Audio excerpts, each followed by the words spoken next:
I got some spoken word for you.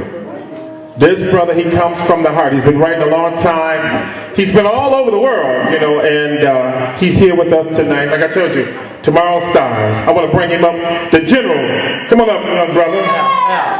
Give you a quick interview, and we want to know something about you, brother. Something about you.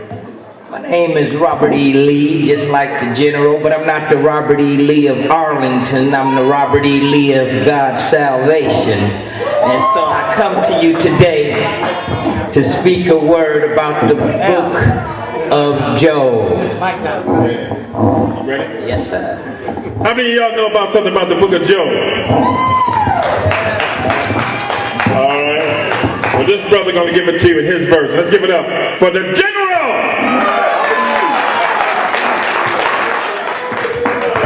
Now, I'd like to take you on a journey. Well, it's more like an adventure. And since this is a Christian journey, we don't even need a censor. Now, the story is a bit graphic and sometimes it's a gut wrencher. But if you got a thirst for knowledge, it's also a thirst quencher. So let's enter into this journey and bring your spirits in mind, because see, this journey, it takes place way back in biblical times. Way before the time Jesus walked on this earth, and before the time the prophets prophesied at our Savior's birth, and before the time David slew Goliath so gallantly, and even before Moses and the parting of the Red Sea. Yes, go back with me and let us track and see this man in whom God loved, whose name was Job, and he lived in the land of Uz. Now, Job worshiped God, and Job eschewed evil, and God liked Job because Job was the real deal. And God looked at Satan and said, "Tell me, what do you feel?" And Satan said, "Father, I'm going to keep it real. I mean, it's not like Job worships you for nothing. I mean, I can see right through him. That boy just fronting. First you blessed him with 7 sons, and then you blessed him with 3 daughters. Now he's blessed like a tree planted by living waters, with 7,000 sheep and hundreds of yokes of cattle, and he got enough men servants for a serious battle. Then you add on the choicest land which flow with milk and honey. That equals a hedge around his life, his health, and his money." And it's funny, how did you expect him to act when he's got everything he wants and he's blessed like that? In fact, if you put him in lack, I bet he'll turn his back and he'll curse you to your face just like that. He'll worship the zodiac. He won't pray, just lay back, and his sins are piled up kind of like a haystack. He won't make his way back, and he'll leave you for that loot. He'll give righteousness to boot, and Father, that's the truth. And God said, "First, kid, you don't even know what the truth is, and you're jealous because he's doing better than you did. Besides, it's not about the money, it's about Job's heart. And Job can't con me because he ain't that smart. You're in the dark if you don't think Job can pass the test, and I'm going to use old Job to teach the rest." And yes, throughout the ages, Job's story will stand as a shining example of a righteous man. So in your hands, I'm going to place his riches and wealth, except you can't touch his life, his body, or health.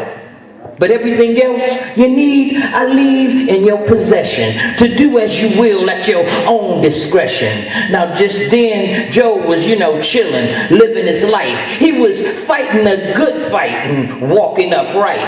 Every day it was burnt offering and a sacrifice, even for what his kids might have did last night.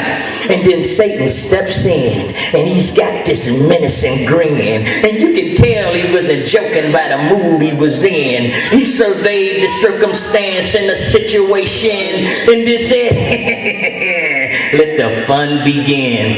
And he waved a hand and sent in man to steal the sheep, camels, and cattle. And all but a few servants were lost in the battles. Then he waved his hands again and sent in a tempest wind, to which Job's 10 children couldn't defend. The roof caved in and they died. And Job, he just cried and cried when notified by the few servants who survived. He rent his clothes as he grieved. Then he fell to his his knees and cried, please, God, don't let this be happening, please. But there was nothing in this world that could put him at ease. So Job just grieved. But he grieved without sin, even though he's never been in the type of pain that he's in. His 10 children all met with doom, swept up like a broom, and all his worldly possessions have been consumed. Yet Job said, naked did I come from my mother's womb, and naked shall I return when death does loom. You know, the Lord giveth and the Lord taketh away. But yet I'm going to praise him forever and a day. And Satan went away with his head hung down. See, he was bummed by the outcome, and you can tell by the frown. You see, he couldn't believe or conceive how Job could hold his ground. But somehow through the trial, Job held it down. And then not long after, it happens again when Satan was called in with the heavenly brethren, and God looked at him and asked, hey, where have you been? And he said, walking to and fro in the earth again. And God said, well then, have you considered Job? He held integrity for me over the silver and gold. Now you said that he would crack, that he would curse me and fold, that his heart would turn black and that his soul would erode. But he didn't do that. He just carried his load and stayed on the right track. It was a sight to behold. Then the devil, he got so silent that you could count to 10. That's because Satan thought long and hard before he'd even begin, and then said, skin for skin and bone for bone, will a man give anything to save a life that's his own? But I've done a little research, and my studies have shown this upward trend with men and sin, and this is a fact well known. So if you go on and touch his health like you did his wealth, then he'll curse you for sure, and you will see for yourself. Because if it's not about the money or the riches or wealth, or it's not about his family, happiness or health, then what else in this world would he be trusting you for? And he's just a mere man. That's a fact you can't ignore.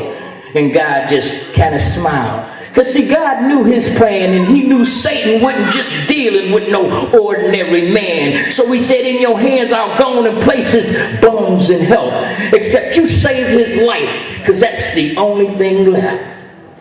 So Satan smote Job from head to toe with these painful and putrid stinking boils, and the pus from the crust from the boils that bust like some space age aluminum foil. And the stench was so intense that it could make you cry. And his wife said, why don't you just curse God and die? And he wiped the fly from his eye before he made his reply and said, Lord, please forgive her, with his head to the sky. He said, woman, you sound just like a foolish heathen. If you can't stand the smell, well, why don't you leave it in? What? Should we accept the good and not take the bad? Should we always have joy and never be sad? Should there always be days with never a strife? You know, sometimes we gotta fight, because maybe that's life.